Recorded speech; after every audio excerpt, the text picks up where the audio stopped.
The miraculous thing was about 6 weeks before, maybe a little longer, could have been maybe nearly 2 months before the school year was out, I was in a barber shop. And the magazine, there's a whole bunch of magazines, dog-eared magazines, while you're waiting your turn to get a haircut. And the magazine was titled True, True, True Magazine. Picked it up, opened it up, a little tiny ad with a black background, solid black, and white lettering. It was white on black, that was it.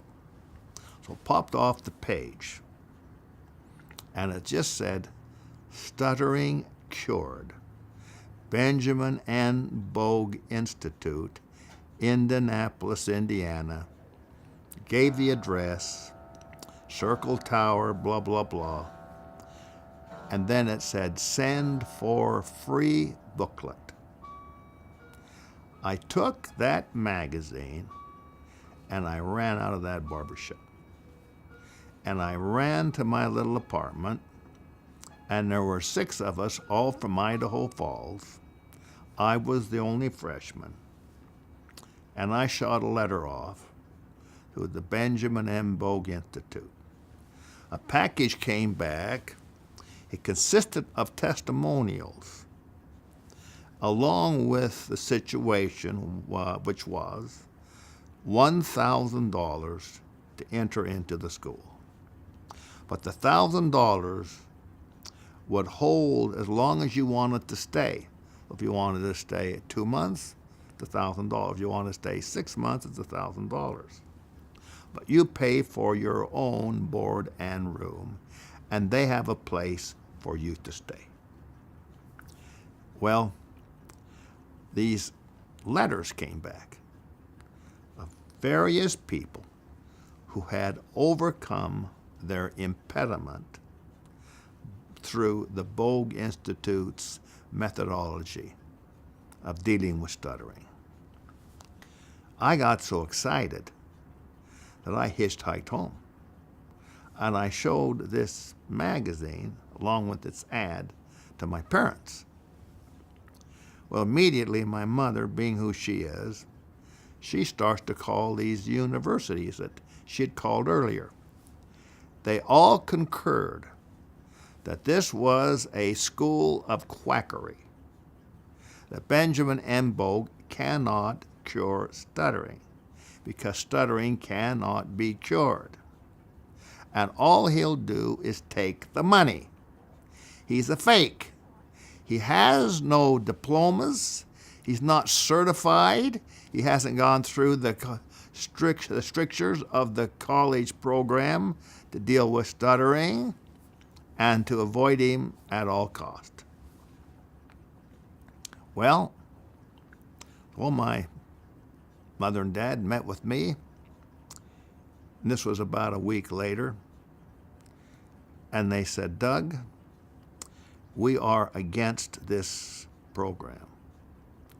All the information that we can get is that he will only take the money and you'll be left with nothing. So therefore, if you go, which is up to you, you're going to earn the money and you're going to pay for it. Now, $1,000 in today's money, we're looking between $15,000 to $20,000. So I said to them, I'm going to go even if I have to crawl. So what I did was, following the school year, I stayed in the school till the school year had ended. I just didn't go to the stuttering program anymore. But I did like the religion classes very much.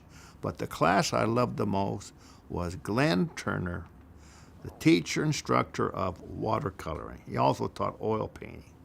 But watercoloring was my medium. It fit my personality. I like to make quick decisions and go with it. Well,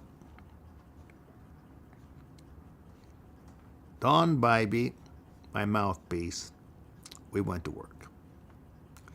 Now, the terrible thing was that Carol went to Utah State. Both of her parents graduated from Utah State.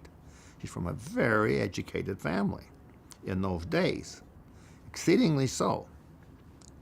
Well, my parents didn't graduate from any college, so they were farmers.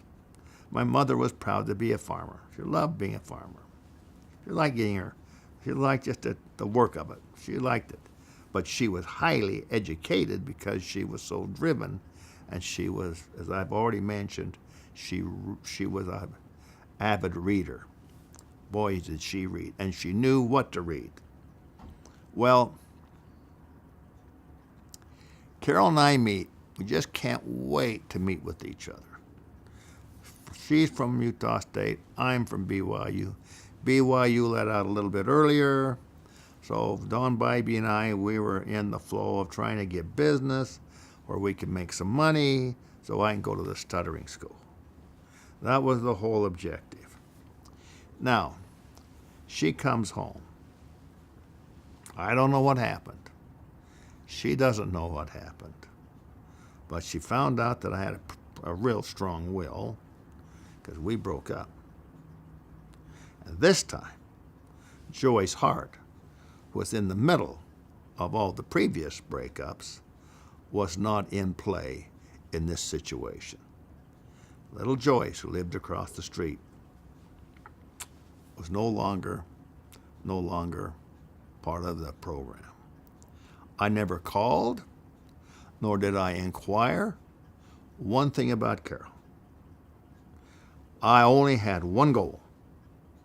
That was, I'm going to earn the money no matter what I do, nor how long and hard I have to work, I can pay for that school. Now, I sent a letter off, told him I'd like to be there somewhere around the first part of September. Well, basically, I had 90 days, and I had to produce. Well, at the end of the 90 days, I had the $1,000, and I had a little extra to help pay for my board and room. Don Bybee had his share. It was a miraculous 90 days. Not one word from Carol or to Carol. Then when I get down in Pocatello to get on the train to go back to Indianapolis, never been on a train in my life, they had sent a letter saying that what I'm to do is to put on a little yellow tag, a piece of cloth. So when I get to Indianapolis, they'll be able to see who I am, and I don't have to ask questions. And who picks me up will be a lady named Mrs. Love, and Mrs. Love will be wearing one of these little white things on her dress. So my dad said to me, Doug, you better come back a-talkin'. A lot better than you're a-goin'. When I got on that train, I made this decision to myself. I will not come back. If by chance they're not able to help me overcome this impediment, I will remain in Indianapolis. I'm not going to come back home. I can't face anybody. So this became a deep-seated, determined goal that was part of every fiber of my being.